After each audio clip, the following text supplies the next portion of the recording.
This is the Lone Crater YouTube. We hope this video helps. You start by preparing the device. Charge it and ensure you have a backup. Once done, you won't risk data loss. Next, confirm the Google account linked to the Redmi A3 and gather a PC, USB cable, and any required tools like My Unlock or Fastboot. You should enable USB debugging and OEM unlock if the phone is accessible.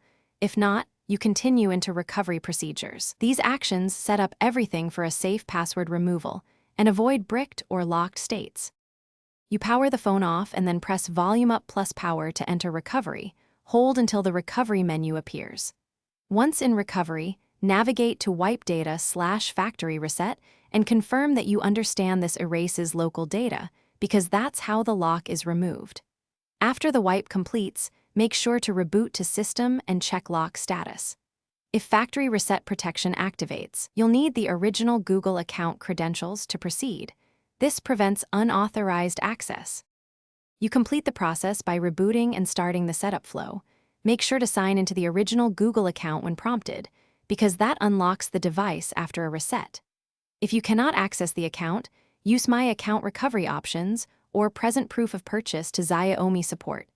These steps resolve factory reset protection problems.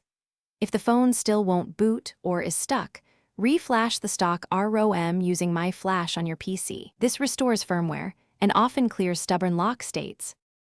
Thanks for watching. Consider subscribing if we helped you.